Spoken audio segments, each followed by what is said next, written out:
You know, I thought this was going to be a good interview, and then we had the nerve to go watch USA Canada.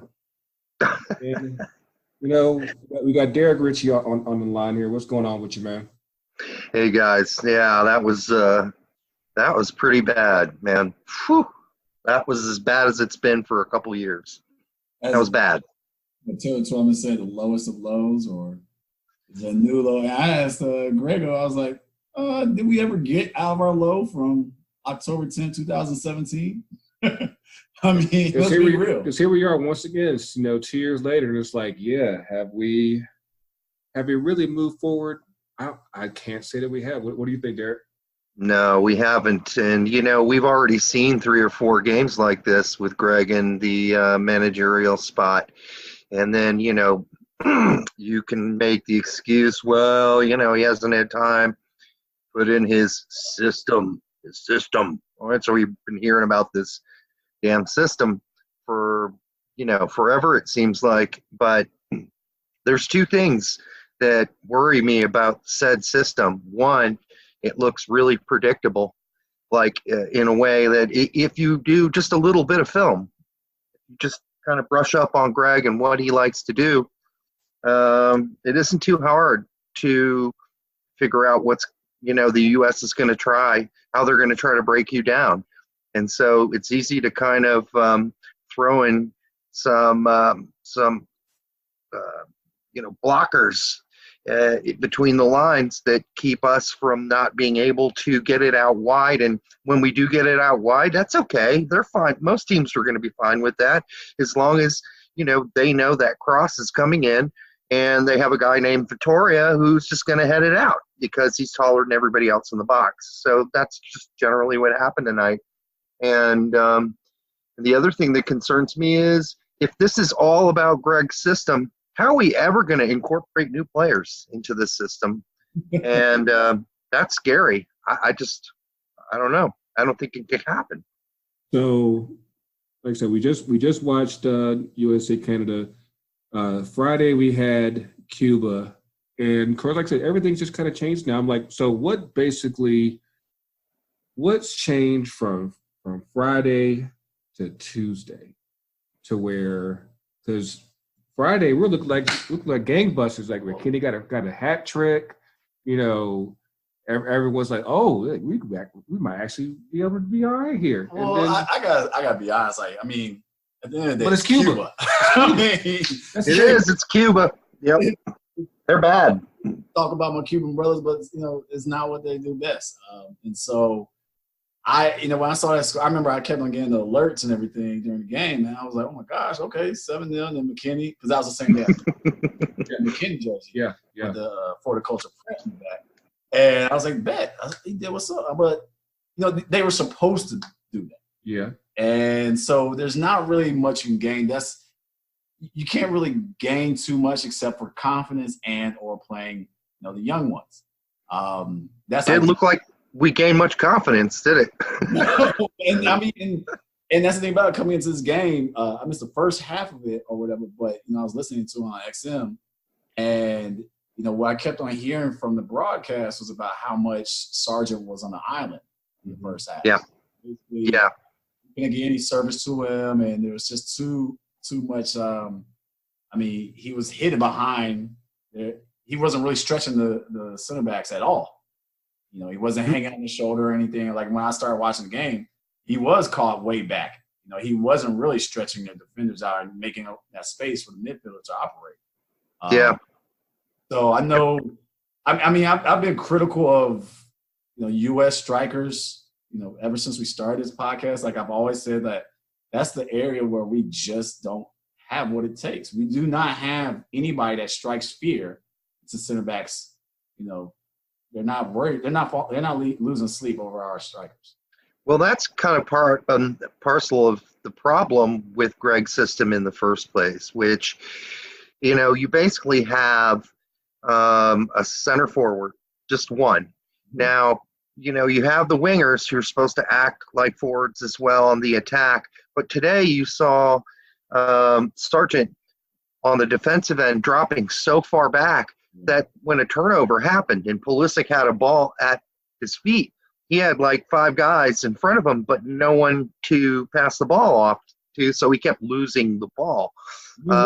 You know, and you know that Sargent isn't dropping back deep like that unless he's been absolutely told to do that. No one on this team apparently will do anything unless they're absolutely directed to do so. And so because it is such a system-based, there's such a system-based focus by Gregg. And so I mean, you can blame that on Sargent, who we know has been playing for Werder Bremen and started in the last 5 games, and he can't be too bad if he's playing a starting center forward role for Werder Bremen. But he's got a lot more service and support in Germany. He got nothing. He touched the ball 8 times tonight, and that is because our system is fully focused on not penetrating the center unless it's through breaking lines. Otherwise, where does the ball 90% of the time go? It goes out wide. And then it's pretty obvious what happens out there. And Canada was on to this. They knew it. They just added an extra guy out wide on the defense. And what happened? Yedlin tried like how many passes tonight that bounced off and went out of bounds off of people? I mean, we were predictable. That's what is problematic about Gregg's whole approach in this system. And if Tata didn't already teach us that, we learned it tonight from Gregg Harmon, formerly just a coach.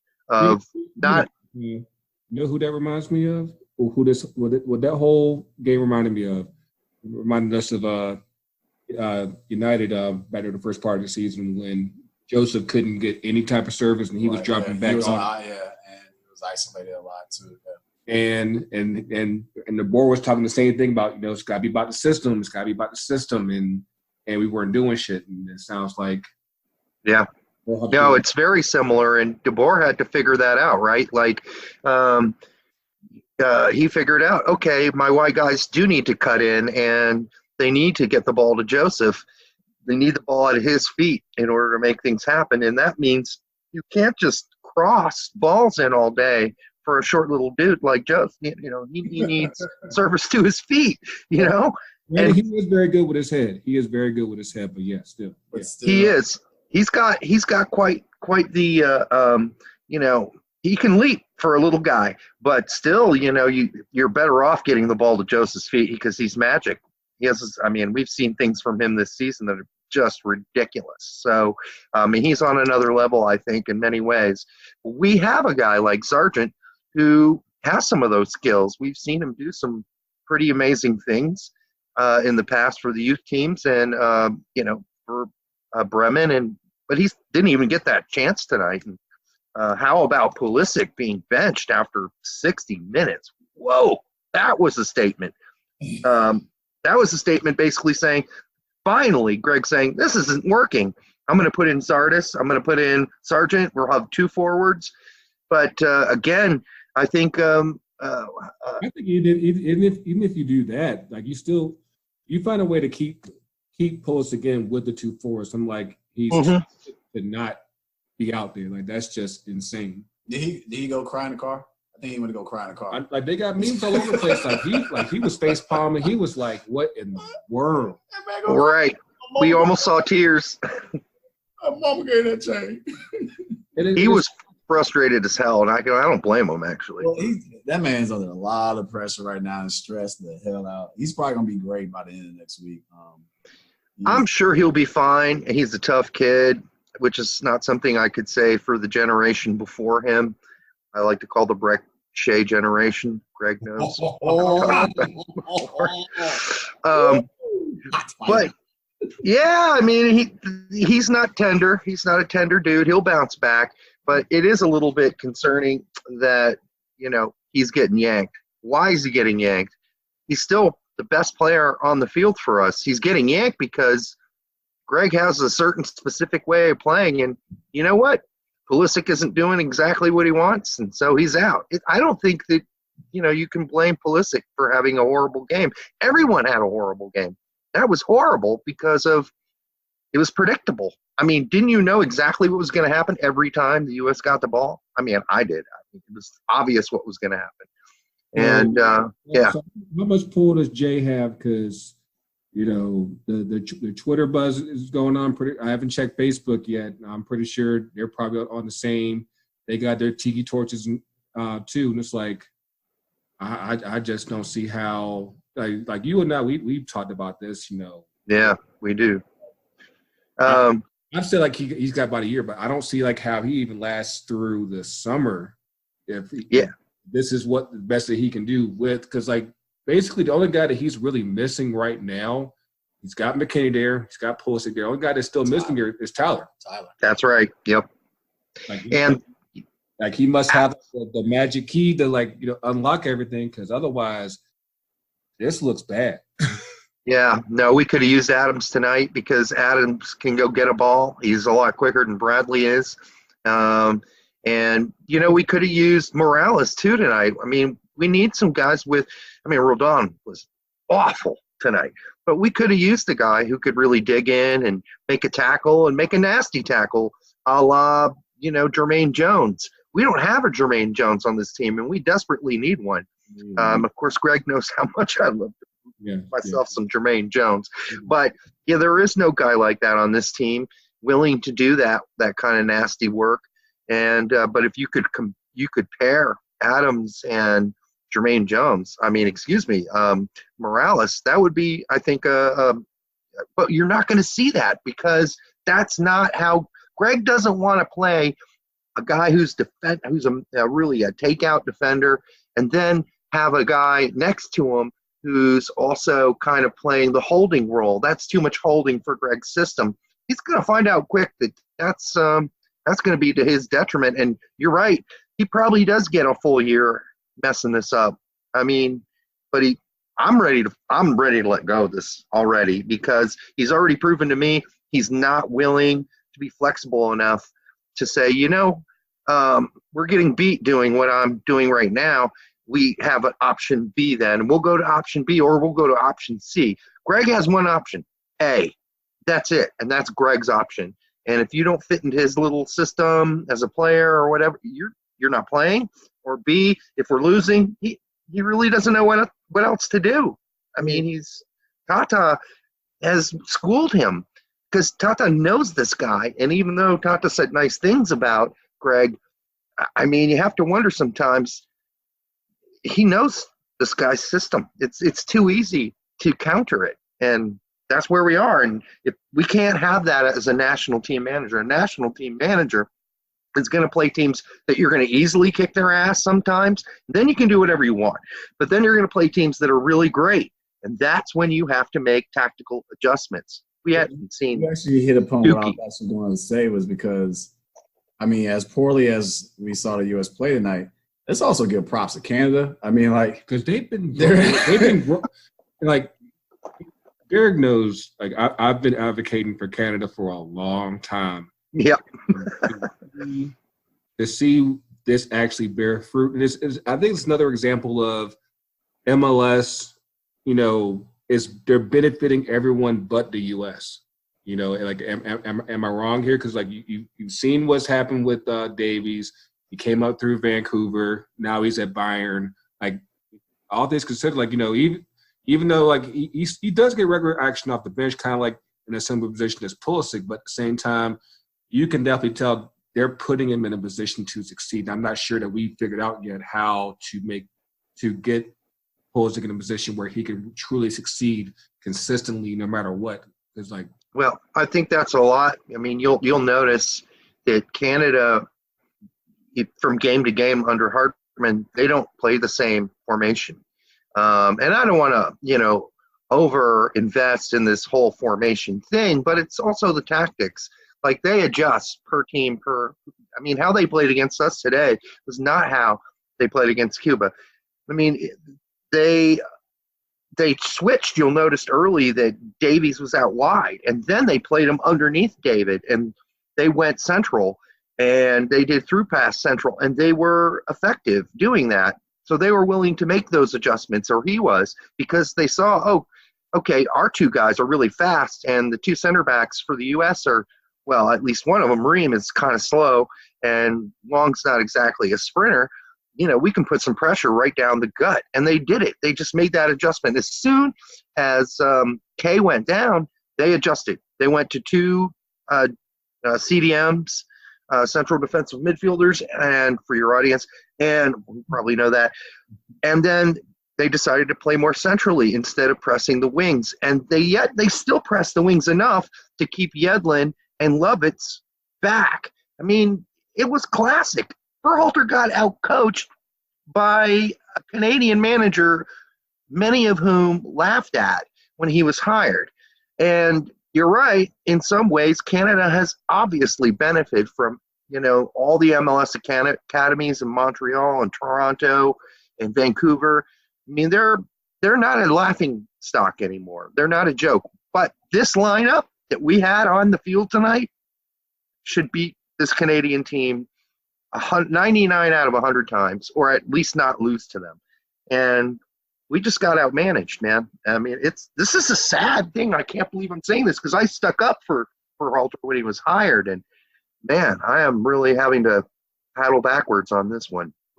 So the one bright spot tonight was the U23s. I know last time I checked, they were up 5-1 on El Salvador, and it seems like, I guess, everything's kind of going all in on with the U23s. Of course, they're trying to build their team going forward to the Olympics next year and for qualifications.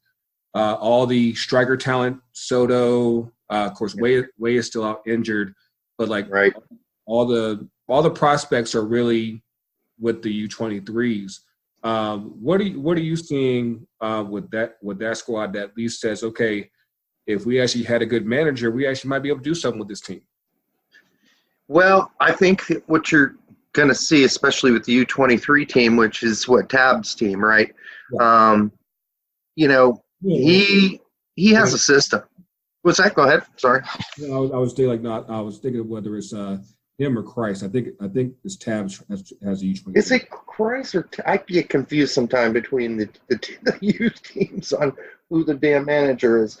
But let me actually make sure we don't screw that up. So I'm going to go check it real quick. But nevertheless, I mean, yeah, we do have some talent down there, and most of it. And this is the problem with our talent, right? The talent is young. It's Jason Christ, by the way.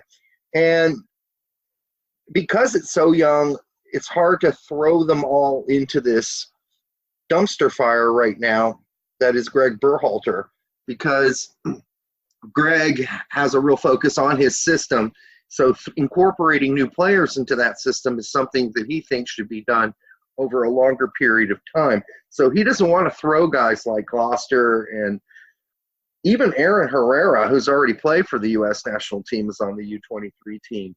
A guy like Chris Richards, I mean, it's not like our center backs we have a real hurting spot there, but Chris Richards has been playing regularly for Bayern Munich too. He's a good up-and-coming player. Of course, all the guys that play in Holland, Richie Ledesma and Alex Mendez, those are two up-and-comers, but, they're young. And, it's hard to say when they're going to get their shot because, we need them for the Olympics and need them to get prepared to qualify for the Olympics because it is important for them to get that kind of experience. I'm not sure which one of those players would have helped us tonight. I don't think any of them, because I think the system's so broken. I really do. I don't care who you would have thrown in there. I don't think any individual player would have made, unfortunately, a huge difference from the U23s tonight. And I love Sebastian Soto. I think he's going to be a star. And I love a lot of the guys on that team, but I don't think they would have made a difference tonight. I don't. We were just so predictable. We were so easy to stop. And that's scary. It's scary, man. Derek, actually, what's really scary? It's worse than that. Is that now we probably got to hear about Drake bragging about Canada's better than the U.S. And oh, no. So that's what I'm actually worried about. Never mind about the state of soccer. I'm worried about Drake just going off and bragging about Canada compared. They could have used Drake tonight, but the crowd was kind of thin at the beginning. But Yeah, I mean, I don't know if Drake's going to jump on that bandwagon or not. He might. But does he like soccer? I don't even know if Drake likes soccer. So the funny thing there is that, of course, you saw Drake repping the Raptors. Yep. You've never seen him rap about Toronto FC. You've never seen that. I've never seen him there. No. Because I think he knew they like. We're good without you. We're good. Yeah. I just checked all his socials right now, and he hasn't stated anything yet, but I'm sure it's inevitable. But nevertheless, that is a scary thing that we got to deal with now.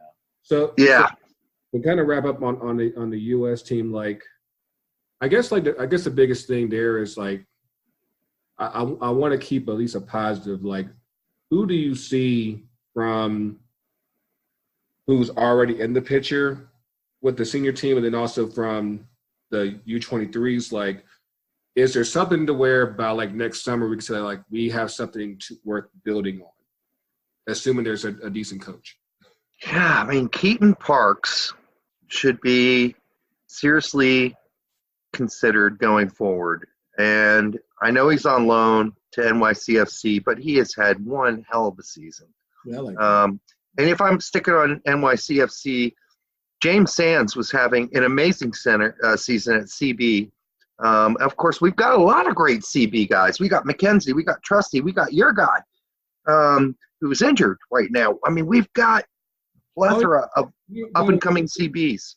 By the way, screw Berhalter for messing up Miles. One for us for the playoffs, but then apparently the story was he got hurt during post-game training after the Cuba game. Like, it wasn't even like beforehand. I'm like, dude, like, you know, Nations League is in the big picture.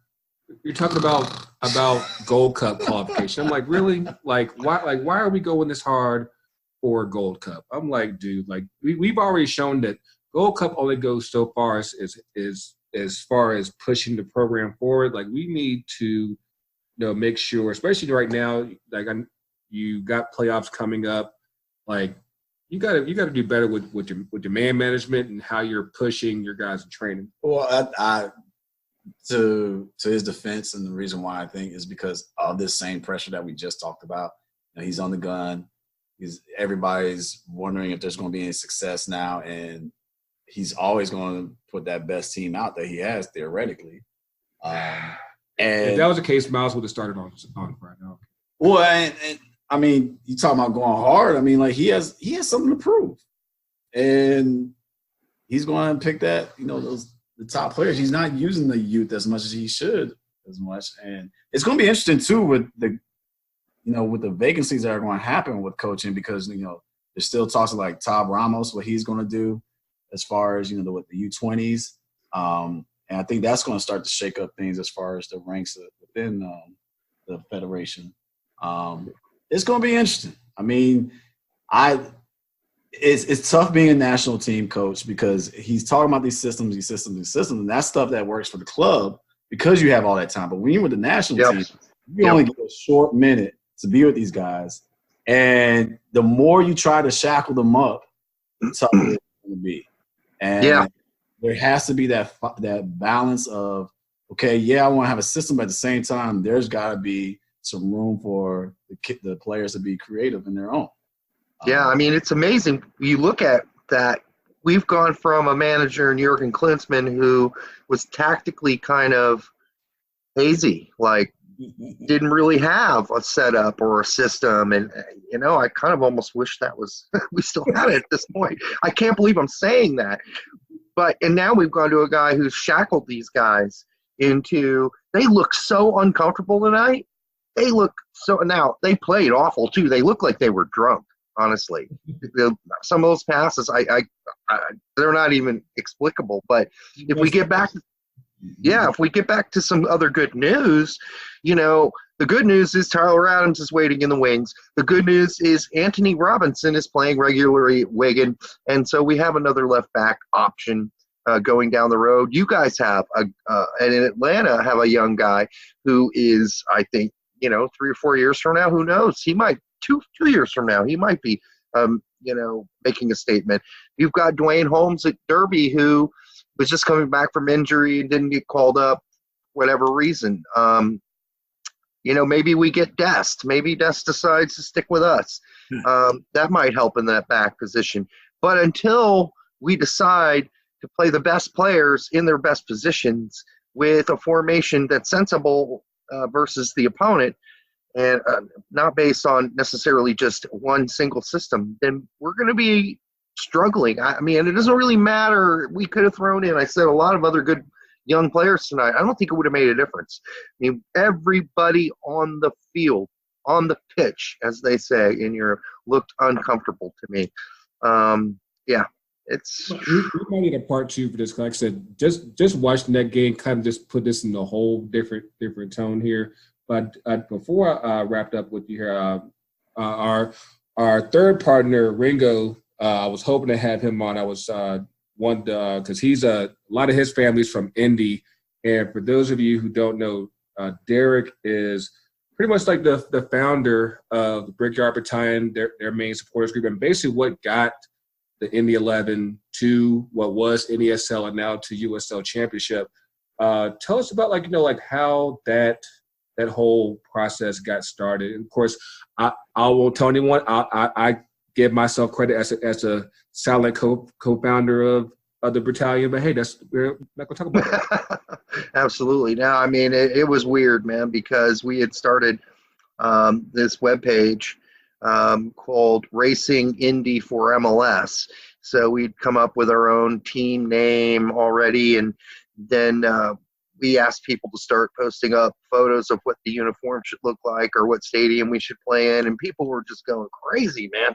They were posting up all these designs and photos of T-shirts and uniforms and kits and stadiums revamped from old baseball stadiums that were still existing, and it just exploded. And before we knew it, we had thousands and thousands of followers and people who kind of were, yes, let's get a pro team in Indy, and then there was this group of guys who we all met because of the page, the Racing Indy page, and we decided, well, if we had to start a supporters group, what would it be called? And we're like, let's call it Brickyard Battalion.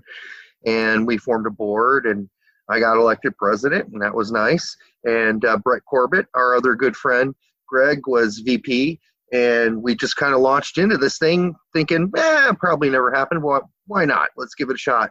And we noticed one day that the name Racing Indy had been the website. We were going to start a website called Racing Indy, but we looked it up and it was gone. Somebody had bought it and already claimed it. And we're like, what the hell?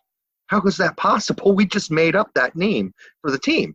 And this is months in, and it happened to be Ursel Ozemir, who was the CEO of Keystone Corporation in Indianapolis. And before I thought, well, that's really interesting, but I still don't think this is going anywhere. Well, 2 weeks later, I got a call from Peter Wilt, and he said, hey, I'd like to meet you and talk about maybe bringing professional soccer to Indianapolis. I'm like, okay. So we came down to Bloomington. We had dinner. We went to an IU game.